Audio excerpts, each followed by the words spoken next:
Hi, everybody. This is e-patient Dave DeBroncart coming to you from my home and office in New Hampshire, an hour north of Boston. Thank you so much for the recognition of being admitted into the Healthcare Internet Hall of Fame. I tell you, I'm here on behalf of all of the patients who have been doing for decades what I talk about now when I give speeches, write blog posts, and so on. The internet changes how information moves, and that alters what's possible in medicine. These days, I don't know anybody who doesn't want the best possible achievement in medicine, and that's what I'd like to talk to you about.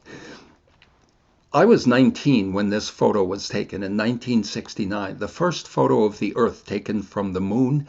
A few weeks later, Woodstock happened, the big hippie coming out gigantic music festival, the first big music festival.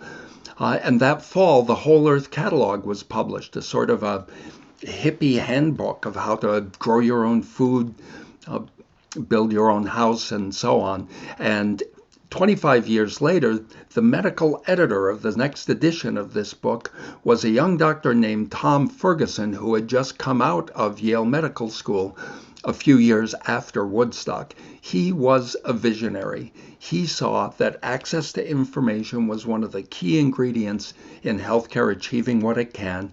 And he published these amazing diagrams just as the web was born. He showed that in industrial age medicine, where all the knowledge was concentrated at the top, there was a lot that couldn't happen, and that the internet would turn that on its head, enabling self-help networks, professionals as facilitators, and so on. He saw what is happening now 20 years later. And he spotted people who were doing these things, and he coined the term e-patients: equipped, engaged, empowered, enabled. Fortunately for me, the man in the middle there is my primary physician, Dr. Danny Sands, because that helped save my life. In 2007, I was diagnosed out of nowhere as almost dead with stage 4 kidney cancer. This is a generic diagram of the disease, and I happen to have tumors in all those spots.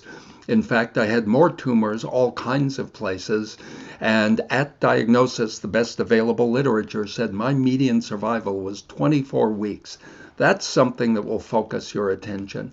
Importantly, my physician, Dr. Danny Sands, knew of a good online patient community called ACOR, started by another one of Tom Ferguson's friends.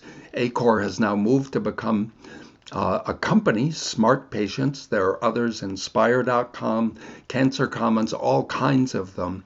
And from that community, I got information that added to what I was getting from the best doctors in the world. Long story short, I survived a treatment that sometimes kills people. And you can see here, one of my tumors 50 weeks later. I was diagnosed in January and my treatment ended in July. And today, my oncologist says in writing in the British Medical Journal that the e-patient community helped save my life. He says, I don't know if you could have tolerated enough medicine if you hadn't been so well prepared. What's he talking about? Well, I was about to get the only thing that might save me, but it also might kill me. There was nothing in the medical literature, but my online patient peers had information that today my oncologist says he thinks helped save my life. What we understand now, after several years of studying the e-patient movement, is that these social media connections, these generic diagrams, dotted lines, are exactly analogous to capillaries in the body. They are the pathway by which information nutrients, you could call them, travel to the point of need, no longer requiring centralized control.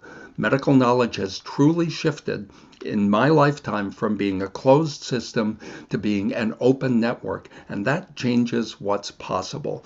Again, on behalf of the millions of engaged, empowered online e-patients around the world, thank you for the honor of this recognition. I'm fond of saying patient is not a third-person word. Your time will come, and when it does, you will appreciate the fact that the internet is changing the patient's role. I say hallelujah, and let's make the most of it. Thank you again.